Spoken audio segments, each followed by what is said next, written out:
ಯಾಕಿದ್ಯಾ? ನಿನ್ ದಿಮಾಕು ಅಡ್ಗೋಯ್ತೆ? ಹಂಗ ಹೇಳ್ಬೇಡಿ ಚಿಕ್ಕತ್ತೆ. ಆ ಪುಸ್ತಕಗಳನ್ನೆಲ್ಲ ಕೊಟ್ಬಿಡಿ. ಈ ವಿಷಯನ ಇಲ್ಲಿಗೆ ಬಿಟ್ಬಿಡಿ.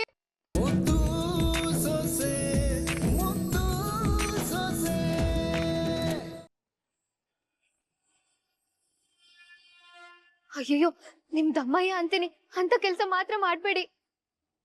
ನೀ ದಮ್ಮಯ್ಯ ಅಂದ್ರು ಹೊಟ್ಟೆಯ, ಜಪ್ಪಯ್ಯ ಅಂದ್ರು ಹೊಟ್ಟೆಯ. ನಮ್ಮ ಅಣ್ಣಯ್ಯ ಅಮ್ಮೋರೆ, ಅಂತ ಕೆಲ್ಸ ಮಾತ್ರ ಮಾಡ್ಬೇಡಿ.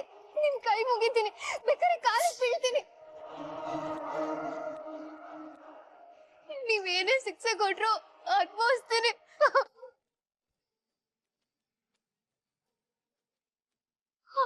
ಆದ್ರೆ ಈ ವಿಷಯ ಮಾತ್ರ ಮಾವ ಇಂತವ ಹೇಳ್ಬೇಡಿ.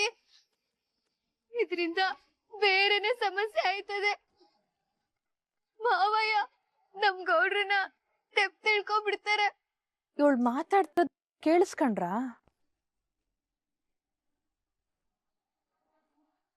ಅಲ್ಲ ಇದ್ಯಾ ಇಲ್ಲಿ ಗಂಟ ನಮ್ಮ ಮಾತ್ಗೆ ಪ್ರತಿ ಉತ್ತರ ಕೊಡ್ತಿದ್ದೆ. ಈಗ ನೋಡಿದ್ರೆ ಹಿಂಗ್ ಬೇಡ್ಕತಾ ಇದೆಯಲ್ಲವಾ? ಯಾಕಿದ್ಯಾ? ನಿನ್ ದಿಮಾಕು ಅಡ್ಗೋಯ್ತೆ? ಹಂಗ ಹೇಳ್ಬೇಡಿ ಚಿಕ್ಕತ್ತೆ.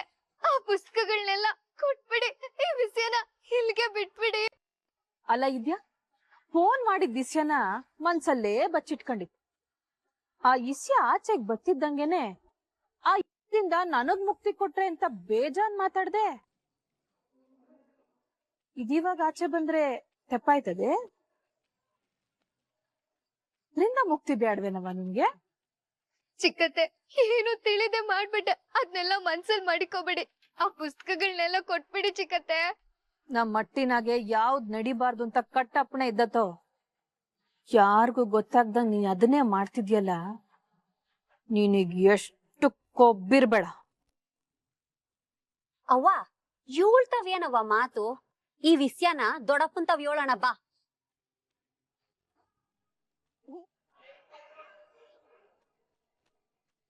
ತಮ್ಮಯ್ಯ ಅಂತೀನಿ, ಅಂತ ಕೆಲ್ಸ ಮಾತ್ರ ಮಾಡ್ಬೇಡಿ. ನಡೀರಿ ಹೊಂಡಣ. ಚಿಕ್ಕತ್ತೆ, ಅಮ್ಮ, ಅಕ್ಕ, ನನ್ ಮಾತ್ ಕೇಳಿ. ಅಪ್ಪ ಮಗನ್ ಮಧ್ಯ ಬಿರುಕ್ ಮೂಡ್ತದೆ. ನಿಮ್ ದಮ್ಮಯ್ಯ ಅಂತೀನಿ, ನಿಮ್ ದಮ್ಮಯ್ಯ ಅಂತೀನಿ, ಹೋಗ್ಬೇಡಿ.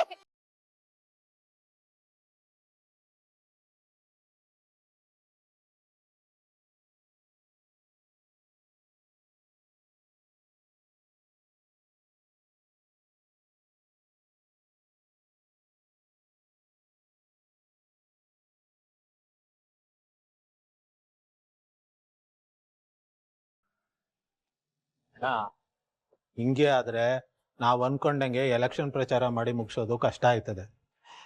ಈ ಎಲ್ಲ ಊರ್ಗೂ ಹೋಗಕ್ ಆಗಕ್ಕಿಲ್ಲ ಕಣಣ್ಣ. ಗೋವಿಂದ, ಎಲ್ಲ ಹೊಸಿ ತಿಳಿಯಾಗ್ಲಿ ಇರು. ಆಮೇಲೆ ಹಗಲು ರಾತ್ರಿ ಅಂತ ಪ್ರಚಾರ ಮಾಡಿ ಮುಗಿಸ್ಬಿಡ್ಮ. ಅಣ್ಣ ಅಣ್ಣ ಅಣ್ಣ, ಇದೇನವ ಸಾವಿತ್ರಿ, ಇಷ್ಟೊಂದು ಗಾಬರಿಯಿಂದ ಬರ್ತಾ ಇದ್ಯಾ? ಮೊದ್ಲು ಏನವ ಇದು?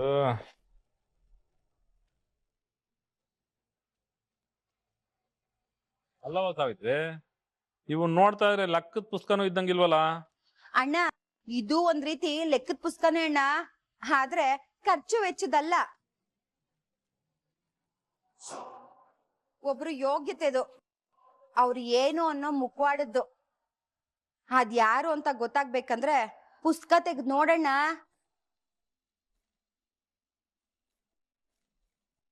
ಇವಳಾಕಿಲ್ ಬಂದ್ಲು.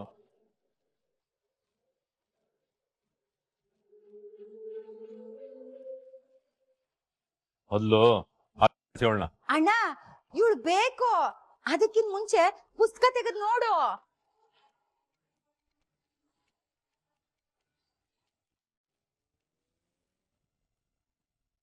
ಅಲ್ಲವಾ, ಇದು ನೋಡಿದ್ರೆ ಒಳ್ಳೆ ಐಕ್ಳು ಪುಸ್ತಕ ಇದ್ದಂಗವಲ್ಲ? ಇದ್ದಂಗವೇ ಅಲ್ಲ ಮಾವ, ಅವು ಓದೋ ಪುಸ್ತಕನೇ. ಹೌದೇ? ನೀನ್ ಓದ್ತಾ ಇದ್ದಾಗ ತಗೊಂಡಿದ್ದಾವೆ?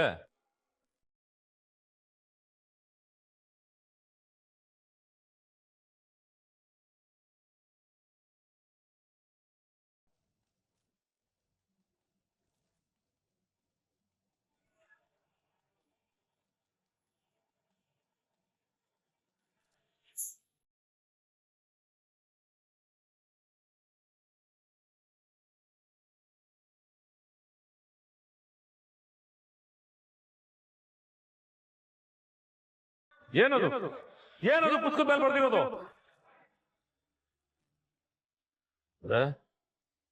ಅಂದ್ರೆ ಈ ಮನೇಲಿ ಏನ್ ನಡೀತಾ ಇದೆ? ಹೂ ಅಣ್ಣ, ನೀ ಏನ್ ಅನ್ಕತಿದೀಯಾ ಅದೆಲ್ಲ ದಿಟ್ವೆ.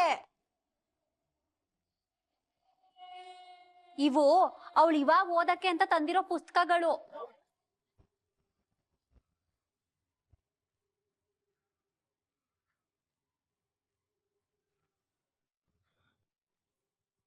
ಚಿತ್ರ, ಮದ್ವೆ ಆದ್ಮೇಕೆ ಅವಳು ಮುಂದಕ್ಕೆ ಓದಂಗಿಲ್ಲ ಅಂತ ಅಣ್ಣ ಹೇಳಿರ್ಲಿಲ್ವೇ? ಅಂದ್ಮೇಕೆ ಅಣ್ಣ ಮಾತ್ ಮೀರಿ ಅದ್ ಹೆಂಗ್ ಓದಕ್ಕಾಗದು? ಬಾವನ್ ಮಾತ್ ಮೀರ್ದೇ ಇರಕ್ಕೆ ಅವಳೇ ನಮ್ ಚಿತ್ರನ ರತ್ನನ್ ಮಗಳು. ಅವಳ ಆಸೆಗೆ ಆಸೆಯಾಗಿ ನಿಂತು ಅವಳನ್ನ ರಹಸ್ಯವಾಗಿ ಓದಿಸ್ತಿರೋರು ಬೇರೆ ಯಾರು ಅಲ್ಲ. ನಿನ್ನೆ ಕೇಳ್ತಾ ಇರೋದು ಒಂದೇ, ಮಗ ಭದ್ರನೆಯ.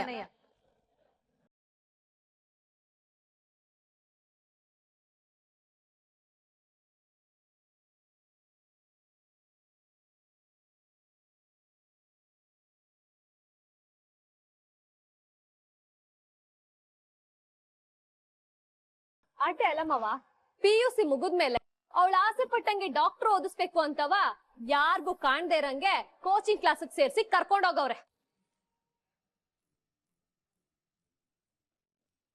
ಎಲ್ರು ಒಂದೊಂದ್ ಕಡೆಗೆ ಹೋದ್ರೆ ಪ್ರಚಾರನು ಬೇಗ ಮುಗಿಸ್ಬೋದು. ನಾನು ಪಾಟ್ಲೆ ಹೋಗುವ ಅಂತಿದ್ವಿ, ಜೊತೆಗೆ ವಿದ್ಯುನ ಕರ್ಕೊಂಡು ಹೋಗುವ ಅಂತಿದ್ವಿ. ಸಿಂಹದ ಮುಖ ಉಂಗುರದ ಗುರುತು ಮಾಡಿಕೊಳ್ಳಿ. ನಮ್ ಕ್ಷೇತ್ರಕ್ಕೆ ಯಾರು ಒಳ್ಳೆಯವರು ಅನ್ನೋದನ್ನ ಅರ್ಥ ಮಾಡ್ಕೊಂಡು ಓಟ್ ಮಾಡಿ.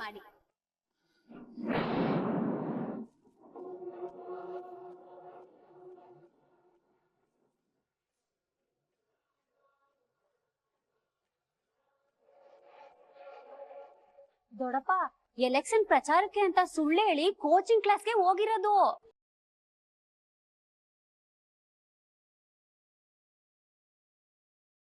ಮಾವ, ನಾನ್ ಓದಿ ದೊಡ್ಡ ಆಗ್ಬೇಕು ಅಂತ ಎಷ್ಟೊಂದು ಆಕೊಂಡಿದ್ದೆ ಅಂತ ನಿಮ್ಗೂ ಗೊತ್ತ.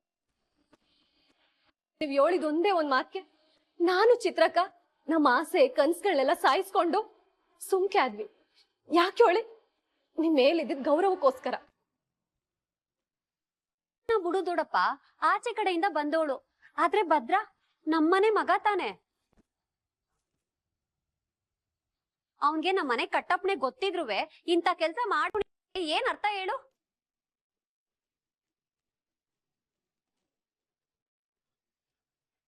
ಅವನೆನ್ರಿಗೊಂದ್ ನ್ಯಾಯ, ನಮ್ ನ್ಯಾಯನ ದೊಡ್ಡಪ್ಪ? ಇಲ್ಲ, ನೀವ್ ಹೇಳ್ತಾ ಇರೋದನ್ನ ನನ್ನ ಕೈ ನಂಬಕ್ ಆಗ್ತಾ ಇಲ್ಲ.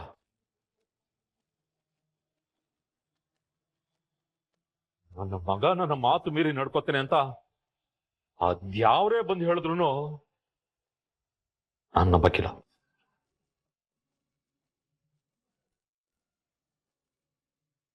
ನೋಡಿ, ಒಂದ್ ಪಕ್ಷ ಅಟ್ಟಿಲಿ ಯಾರಿಗೂ ಗೊತ್ತಿಲ್ದಂಗೆ ವಿದ್ಯೆ ಓದ್ತಾವಳೆ ಅಂದ್ರೆ ನಂಬೋದು. ಆದ್ರೆ ನಮ್ ಭದ್ರನೇ ಅವಳನ್ನ ಓದಿಸ್ತಾವನೆ ಅಂದ್ರೆ ಯಾವುದೇ ಕಾರಣಕ್ಕೂ ನಂಬಕ್ಕಾಗಕ್ಕಿಲ್ಲ. ಅಣ್ಣ, ನನ್ ಮಾತ್ ಮೇಲೆ ನಿನ್ ನಂಬಿಕೆ ಇಲ್ಲ ಅಂದ್ರೆ ಇಲ್ಲೇ ಅವನಲ್ಲ ಕರೆದ್ ಕೇಳೋಣ. ಅದಕ್ಕೆ ಸತ್ಯ ಯಾವ್ದು ಅಂತ ನಿಮ್ಗೆ ಗೊತ್ತಾಯ್ತದೆ. ಇವಳೆ ಇವ್ರು ಹೇಳ್ತಾ ಇರೋದು ದಿಟ್ವೆ. ನೀನು ಕದ್ದು ಮುಚ್ಚಿ ಓದ್ತಾ ಇದೀಯಾ ಅಂದ್ರೆ ಭದ್ರ ನಿಂಗೆ ಬೆಂಬಲವಾಗಿ ನಿಂತಿದ್ದಾನೆ.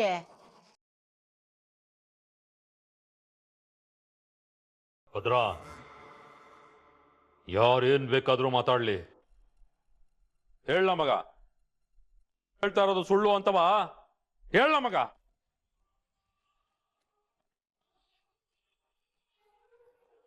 ಅಲ್ಲ, ಬಂದವ್ರ ಹೇಳ.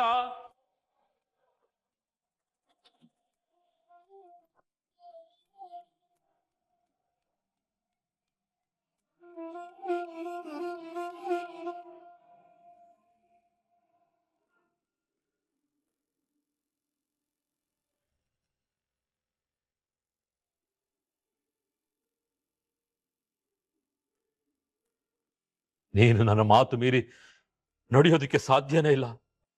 ಅದು ಇವ್ರಿಗೆಲ್ಲ ಅರ್ಥ ಆಗಂಗೆ ಹೇಳ ಭದ್ರ, ಹೇಳ. ನೀನೇನನ್ನೋದು ಇವರೆಲ್ರಿಗಿಂತ ಒಂದಾಗಿ ನನಗೆ ಗೊತ್ತದೆ.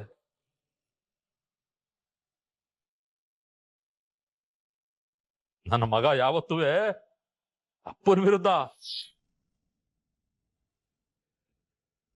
ನಿಂತವ ಸಮಯ ನೋಡ್ಕೊಂಡು ಹೇಳುವ ಅಂತಿದ್ದೆ, ತೆಪ್ಪ ಮಾಡ್ಬಿಟ್ಟೆ ಅಪ್ಪಯ್ಯ.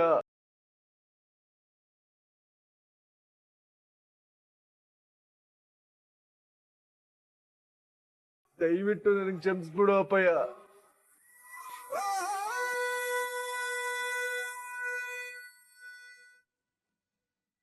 ಅಣ್ಣ, ನಿನ್ ಬೆನ್ ಹಿಂದ್ಗೂಟೆ ಏನೆಲ್ಲ ನಡೀತಾ ಇದೆ ಅಂತ ಈಗ ಗೊತ್ತಾಯ್ತಾ ಅಣ್ಣ.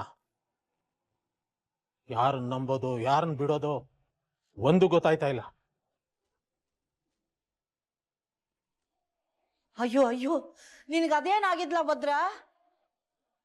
ನಿಮ್ಮಪ್ಪನ ನಂಬಿಕೆಗೆ ಮೋಸ ಮಾಡಿ ಅವನ ಮಾತು ಮೀರೋಕೆ ನಿಂಗೆ ಹೆಂಗಾದ್ರೂ ಮನಸ್ಸಾಯ್ತೋ?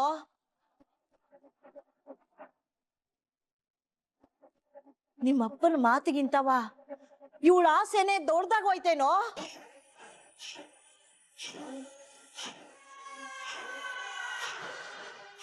ಈಟೊತ್ನಾಗೆ ಯಾರೋ ಕೂತ್ಕೊಂಡು ಜೋರಾಗಿ ಓದವಂಗಿತ್ತು. ನಾನು ಟಿವಿ ನೋಡ್ನಲ್ಲ, ಅದಕ್ಕೆ ಒಸಿ ಸೌಂಡ್ ಜಾಸ್ತಿ ಕೊಟ್ಟಿದ್ದೆ ನೋಡು, ಅದಕ್ಕೆ ಕಣಂತ ನಿಂಗೆ ಹಂಗೆ ಕೇಳಿರೋದು. ಅಂದ್ರೆ ಆವತ್ತು ನಾನು ನಿನ್ ರೂಮಿಗೆ ಬಂದಾಗ ಇವಳು ಓದ್ತಾ ಇದ್ಲೆ. ಅಪ್ಪಯ್ಯ, ಏನೋ ಗೊತ್ತಿಲ್ದಲ್ಲ ತಪ್ಪು ಮಾಡ್ಬಿಟ್ಟೆ. ಗೊತ್ತಿಲ್ಲದೆ ಮಾಡಿರೋದು. ಅಪ್ಪನ ಮಾತು ಮೀರದೆ ಇರೋನು ನನ್ನ ಮಗ ಅಂತ ಎದೆ ತಟ್ಕೊಂಡು ಹೇಳ್ತಾ ಇದ್ದಿದ್ದಕ್ಕೆ ಸರಿಯಾಗಿ ಮಾಡ್ದೆ. ಮೌಲಕ್ ತಿರ್ದವನು ಮೌಲಿಕೆಲ್ ಬೆಲೆ ಕೊಟ್ಟಾನು. ಮಾವಯ್ಯ, ಅದು ಬೇಕಾಗಿಲ್ಲ.